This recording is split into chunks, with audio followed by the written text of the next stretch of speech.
Hey everybody, what's up and welcome back to today's video guys. And today guys, I'm going to go ahead and be showing you how to go ahead and set your notification sound in your iPhone settings.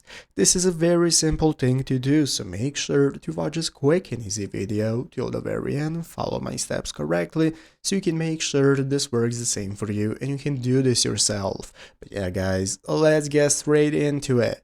So the first thing we want to do is to go ahead and open up the settings on our iPhone if you have not already. So if you do not already know how to open up your settings, just go to the home page of your iPhone right here and find the settings icon. That's going to enable you to tap on it. By tapping on it, it's going to open up this new menu from where we can get started browsing all the settings we have regarding our iPhone. And now we are going to go ahead and scroll down all the way down until we find this option that says sounds and haptics. We also have the notifications options right here from where you can get started in setting up your notification settings, but we are going to open up sounds and haptics, and from here guys you can go ahead and get started setting up all the sounds that you want to use for your ringtone, for your text tone, voicemail, new mail, and so on. And this is how you can go ahead and set sounds that you're going to be getting for your messages. So if you want to go ahead and set a notification sound for Instagram, let's say you're going to go ahead and set up your text tone and so on, and all of that is doable right here. You can also go ahead and open up your applications directly. Let's say you want to go ahead and set